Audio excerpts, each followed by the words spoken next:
Hi friends, welcome to Tasty Tips. இன்னைக்கு நம்ம பார்க்க போறது Capsicum Gravy. இது நான் கண்டுபிடிச்ச கிரேவிங்க. அதுக்கு தேவையான பொருட்கள்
இப்போ நம்ம ஸ்டவ் ஆன் பண்ணிடலாம்.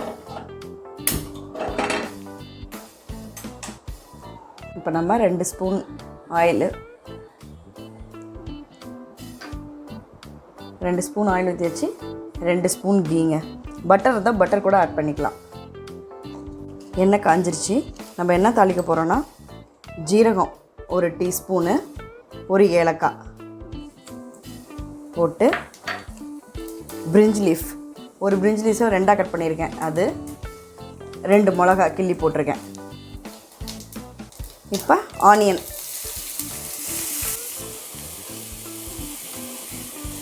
போட்டு நல்லா இது வதங்கட்டும். அப்புறம் இஞ்சி பூண்டு பேஸ்ட்டு நம்ம சேர்த்துடலாம். கொஞ்சம் இது லைட்டாக வதங்கட்டும்.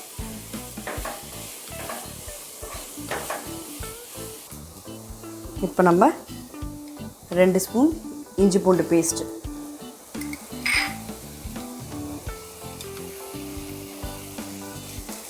இஞ்சி பூண்டு பேஸ்ட் மட்டும் பச்சை வாசம் போகிற அளவு நல்லா வதக்கணுங்க. அப்போ தான் இந்த கிரேவியோட டேஸ்ட்டு செம்மையாக இருக்கும்.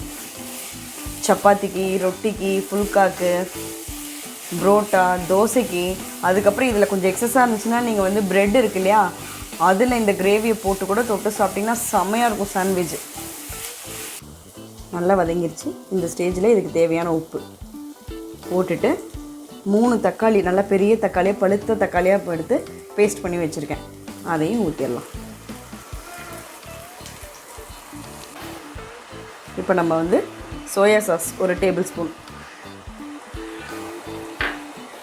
டொமேட்டோ சாஸ் 1 டேபிள் ஸ்பூன்,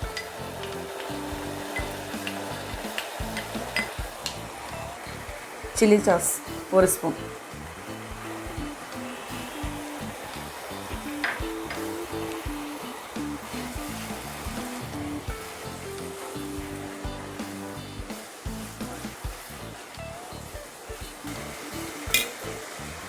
இப்போ நம்ம ஸ்பைசஸ் ஆட் பண்ணிடலாம். ஒரு சும்மா 2 பிஞ்சு மஞ்சத்தூள், அப்புறம் சில்லி பவுடர் அது 1 ஸ்பூன், அப்புறம் பார்த்திங்கன்னா மல்லித்தூள் அது 1 டீஸ்பூன், அப்புறம் ஜீரக பவுடர் அது ஒரு 1/2 டீஸ்பூன், கரம் மசாலா அது ஒரு 1/2 டீஸ்பூன், பெப்பர் தூள் இருக்கு இல்லையா, அது மிளகுத்தூள் அது ஒரு 1/4 டீஸ்பூன். எல்லாம் போட்டு நல்லா மிக்ஸ் பண்ணிக்கோங்க. நீங்கள் எங்கேயாவது டூர்லாம் போனீங்கன்னா இந்த மாதிரி செஞ்சு எடுத்துகிட்டு போயிட்டீங்கன்னா கிடவே கிடாதுங்க. 2 நாள் ஆனாலும் கிடாது. செம்ம டேஸ்ட்டாக இருக்கும். சும்மா வெறும் வாயிலே சாப்பிடலாம் இந்த கிரேவி எடுத்து பாருங்கள். நல்லா வதங்கிடுச்சு. எதோட பச்சை ஸ்மெல்லும் இல்லை, நல்லா வதங்கிடுச்சு. வதங்கினதுக்கப்புறம் நம்மளோட சீஃப் கெஸ்ட் கேப்சிகம் இவங்கள போட்டுடலாம்.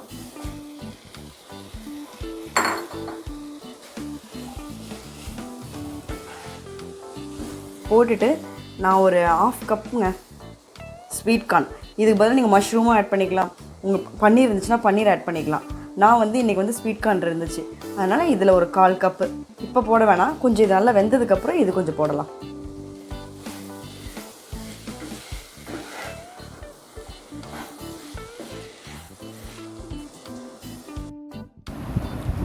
இப்போ நம்ம வந்து 1/4 கப் ஸ்வீட் கார்ன் ஆட் பண்ணிக்கலாம். ஆட் பண்ணிவிட்டு தண்ணி ஊற்றிடலாங்க. நல்லா ஒரு சொம்பு தண்ணி மட்டும் போதும். ஊற்றி நம்ம வந்து மூடி வச்சிடலாம்.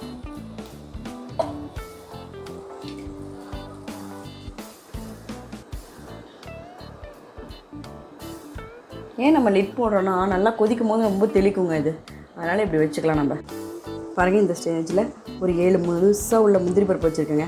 இது ஒரு டேஸ்ட்டாக இருக்கும். அப்படியே நான் இன்றைக்கி சப்பாத்திக்கு தான் இது செய்கிறேன். அதுக்கேற்ற மாதிரி கிரேவி கொஞ்சம் கெட்டியாக வச்சுருக்கேன். நீங்கள் லிக்விடாக வேணால் லிக்விடாக வச்சுக்கலாம்.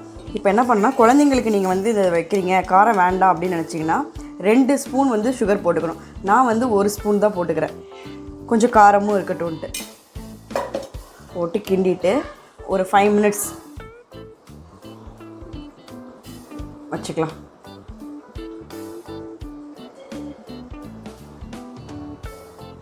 எவ்வளோ அழகாக தனித்தனியாக தெரியுது பாருங்கள்.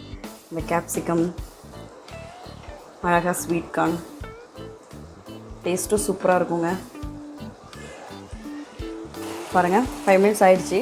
இப்போ இந்த கஸ்தூரி மேத்தி ஒரு ஸ்பூன் எடுத்து அப்படியே க்ரஷ் பண்ணி அப்படியே தூவி விட்டுறணும். செம்ம ஸ்மெல்லுங்க, சூப்பராக இருக்கும். போட்டுட்டு ஃப்ரெஷ் க்ரீம் எடுத்து வச்சுருக்கேன், ஒரு 30 ml.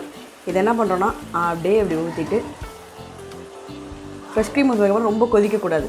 ஸோ நம்ம என்ன பண்ணலான்னா ஒரு 5 மினிட்ஸ் வச்சுட்டு அப்படியே ஆஃப் பண்ணிடலாம்.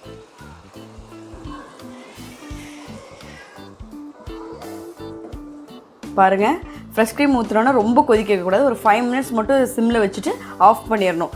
சூப்பரான கிரேவி ரெடி ஆகிடுச்சு பாருங்கள். இப்போ நம்ம என்ன பண்ணுறோன்னா, இந்த ஸ்டேஜில் பட்டர் ஒரு 1/4 டீஸ்பூன் எடுத்து அப்படியே போட்டுடுறாங்க. சூப்பராக இருக்குங்க டேஸ்ட்டு. இது மெல்ட் ஆகி அப்படியே சப்பாத்திக்கு அவ்வளோ டேஸ்ட்டாக இருக்குங்க. நீங்கள் ப்ரெட்டு கூட இது தொட்டு சாப்பிடலாம், அவ்வளோ டேஸ்ட்டாக இருக்கும். கண்டிப்பாக நீங்கள் இதை வீட்டில் செஞ்சு பார்த்துட்டு பிடிச்சிருந்துச்சுன்னா லைக் பண்ணுங்கள், ஷேர் பண்ணுங்கள், சப்ஸ்கிரைப் பண்ணுங்கள், மறக்காமல் பெல் பட்டனை ப்ரெஸ் பண்ணுங்கள். இது செய்கிறதுக்கு ஃப்ரெஷ் க்ரீம் இல்லைன்னு கூட கவலைப்பட வேண்டியது இல்லைங்க. நீங்கள் பாலையே வந்து நல்லா சுண்ட வச்சு ஒரு 1/2 கிளாஸ் ஊற்றிக்கோங்க, அது கூட போதும். அந்த ஆப்ஷன் கூட இருக்குது, அந்த ஒரு இது யூஸ் பண்ணிக்கோங்க.